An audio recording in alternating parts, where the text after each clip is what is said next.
Oh my god, dude. Like, how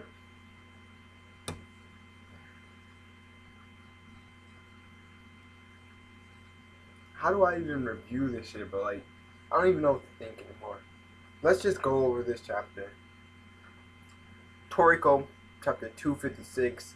Now, I came into this week's chapter expecting some dialogue, maybe some panels of Toriko, but mostly focusing on Midora and Ichiryu. And we kind of got that. But I did not expect what happened to happen. The chapter starts off with information on the eight beasts that are on, pretty much keep the balance in the gourmet world. And we learn that there's eight continents because they say there's one beast on each continent, and it's a continual fight between them.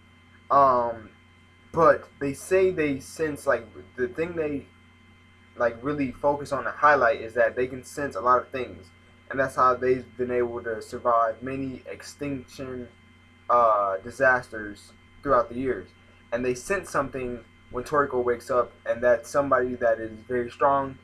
So it's shown that Toriko is probably stronger than he was when he supposedly died, but got his limbs cut off by Sergeant.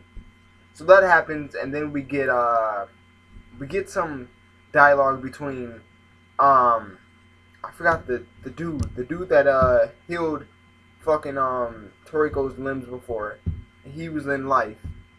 And he's pretty much, while Toriko is so like pretty much mad as fuck that he lost to Sergeant, and all the meteor spices going around him and this dude from the Bishu Kukai are pretty much conversating, and he asks him like, "Do you know where the master of all reviving is?" And he says, "Yes, he's with us."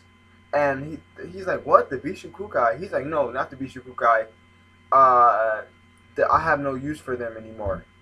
And this is when it starts coming in, because the title of the chapter is called "The True Enemy," and it's pretty crazy because this one dude, the dude that I never expected, you know, nobody that's really been highlighted on gives us this information. He basically says right here, quote word for word, what we wanted to know was locations.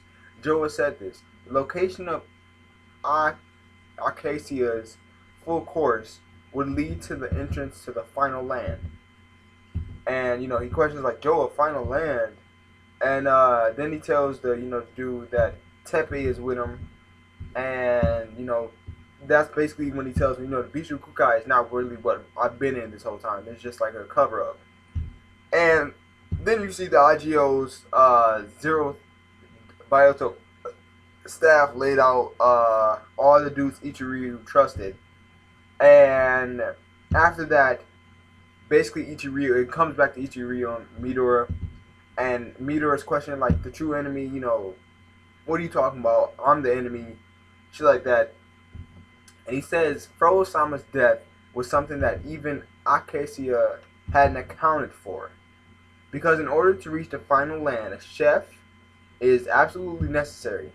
One with with food luck, and cooking skills like Frodo-sama.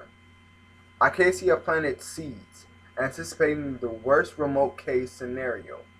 That is the factor of evil, and what awoke it was none other than you, Midora.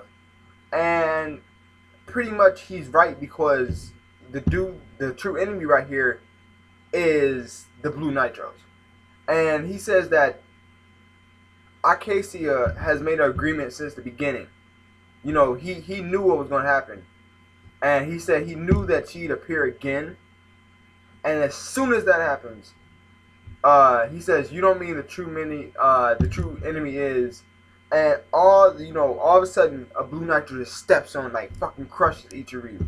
Like, he just straight up crushes him, and then at the end of the chapter, it says Ichiryu dies. I don't want to feel sad because I don't know if he's coming back, if he's dead for real, but I think he might really be dead. That might be something that really happened. Like, maybe they kept him alive just to tell him that the Blue Nitros were the real enemy. Now, I just gave you a rundown on the plot of what happened in the chapter. Let me tell you something real quick. Last week, me and Saiyan Z3 were talking about the possibilities of the Nitros and Joa. He came up with a theory himself, saying that Joa was the king of Nitros, and we were talking about it. And I said, what if the blue Nitros? We basically came on agreement that the blue Nitros are very dangerous, even if Acacia didn't want to face them.